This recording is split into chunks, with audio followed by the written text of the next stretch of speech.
Have you ever felt like you're on a roller coaster when it comes to learning Portuguese? You start with enthusiasm, making great progress, only to hit a wall and then find yourself falling off the wagon completely. Maybe you've tried apps, textbooks, or even classes, but you keep stopping and starting, struggling to maintain momentum. Trust me, I've been there. And as someone who had to navigate this exact journey, I know how frustrating it can feel when you're not making the progress you hoped for. My name is Liz and I help English speakers relocating or retiring to Portugal build their confidence and conversation skills in European Portuguese. And today I want to share the 5 simple habits that transformed my Portuguese from basic survival phrases to genuine fluency. Because the truth is, without consistent habits, it's easy to feel overwhelmed and discouraged. But by the end of this video, you will have actionable steps to establish habits that not only stick, but also make learning enjoyable and effective. So let's dive in. The first habit that completely transformed my fluency was daily reading in Portuguese. Now, I'm not talking about forcing yourself through dense newspapers or complicated literature. I made it really simple and enjoyable. Here's what I did. I changed my homepage to nit.pt, which is like a Portuguese timeout magazine. It's much more light-hearted than the hardcore news. So every morning when I logged on to work, that was the first page that came up on my computer, and I was committed to reading 1 article per day. This habit was genius because I didn't feel like I was studying. I was reading about restaurants, events, culture, things that I actually cared about. And here's the lovely part. Because I was reading about topics that interested me, I was naturally motivated to understand what was being said. So the key is making it automatic. Don't make it a decision every day. What should I read? Where should I look for that?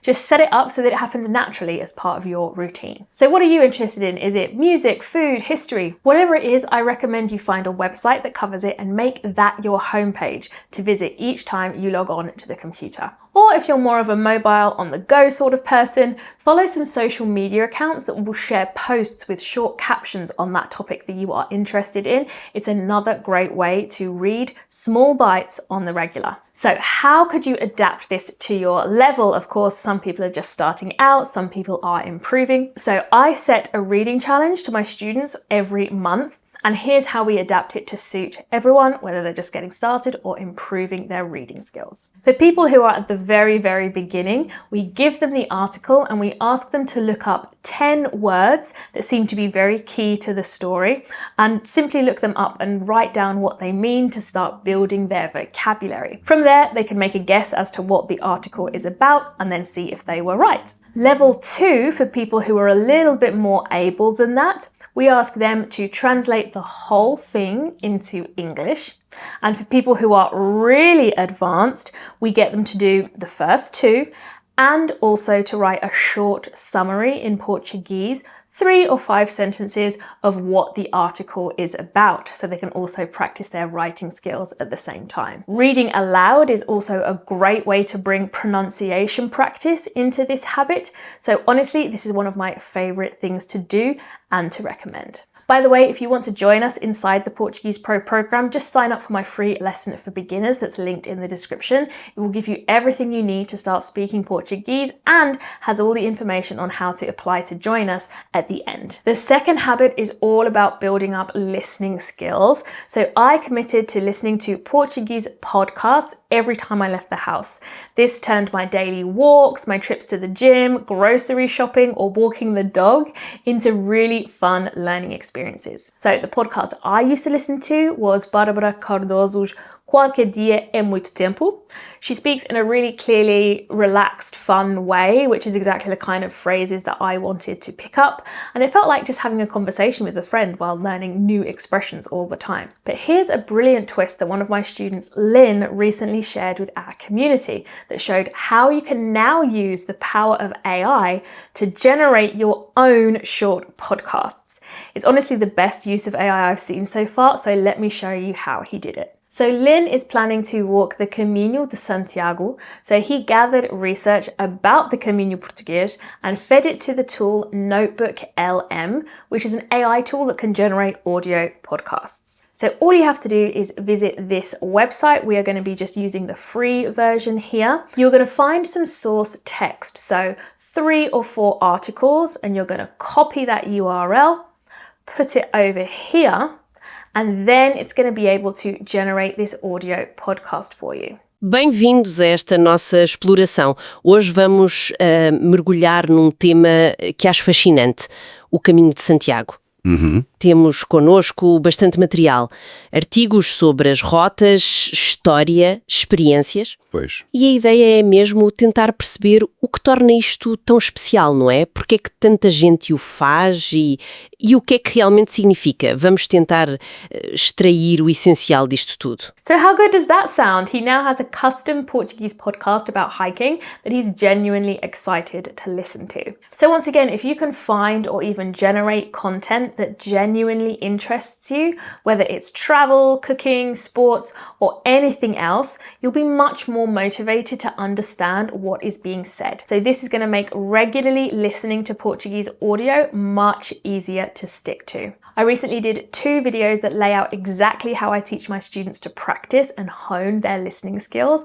I will link them in the description below so that you can check them out if you want more ideas on regular listening practice that actually works. Now, here is where most people get stuck. It's speaking practice for habit number 3. Now, I know that it's terrifying, but it's absolutely crucial if you want to reach fluency. So I made a commitment to practice speaking with a native speaker once a week back in the day when I was learning.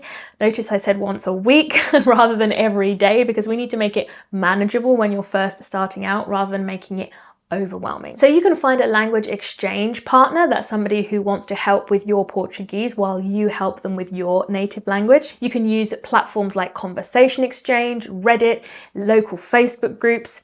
So it's a win-win situation for everybody. I have done a few videos on this recently, so if you want to dive deeper into both the mindset and the practicalities of this, then I will link them in the description so you can watch those next. Now, the first few sessions will be awkward, I'm not going to lie to you, but remember, someone who has signed up to practice with you is also getting a lot out of the experience and they want to help you succeed. Here's how some of my students have described the experience. The more we're having the conversations, then the more I am picking up and learning. And there's still a lot, but you're learning as you're going along.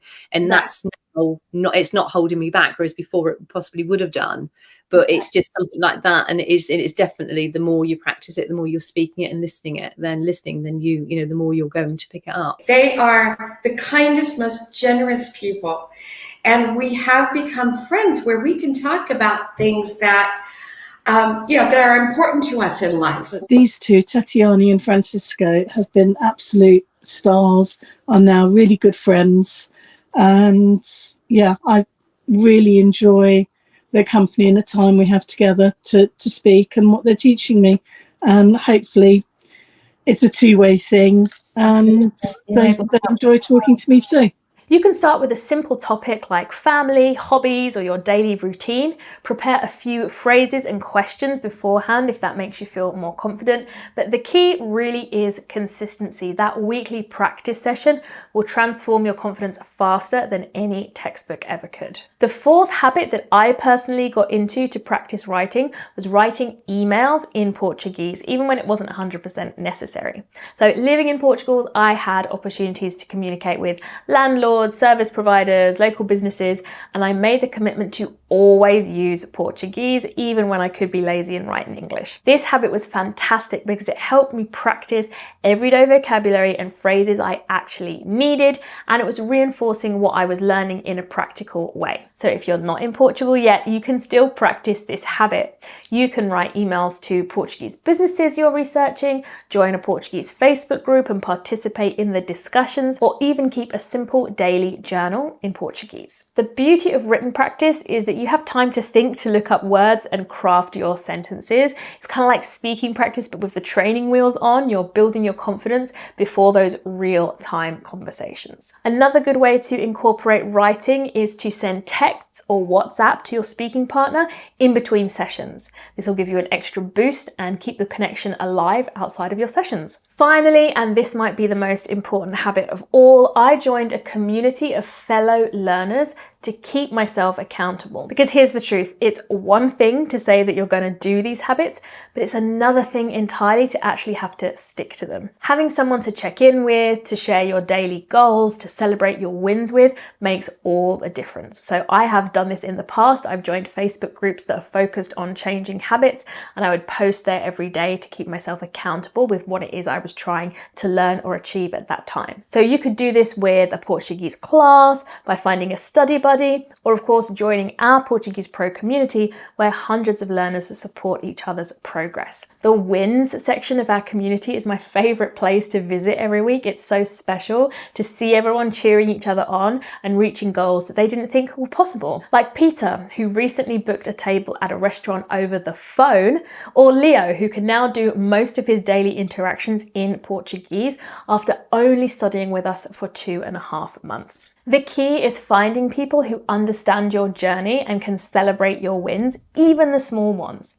When someone else is expecting you to show up, you are much more likely to follow through. So by incorporating these 5 habits into my daily routine, I was able to achieve fluency in Portuguese. But here's the secret, I didn't try and do it all at once. I started with one habit for 30 days and then I gradually added the others. So my advice is to pick the habit that feels the most manageable for you right now. So maybe that's switching your homepage to a Portuguese website or committing to one podcast a week. Start small, be consistent, and watch how quickly your confidence grows. Because remember, every expert was once a beginner. The only difference between someone who is fluent and someone who stays stuck is consistency. So these habits aren't just about learning Portuguese, they are really going to transform your whole experience of living in Portugal. So if you're ready to take your Portuguese to the next level and you want a structured approach to building these habits, then I have got a free 60-minute lesson for beginners that covers exactly what you need to get started. It's linked in the description below, and I promise it's the best hour that you will ever spend learning Portuguese. So let me know in the comments which habit you will be starting with first, or if you've got any new ones that I haven't mentioned that you'd like to share with the community. And don't forget to subscribe for more tips and resources to help you confidently navigate everyday situations in Portugal. I'll be back next week with more tips and tutorials, so make sure you're subscribed so you don't miss a thing. Ciao for now.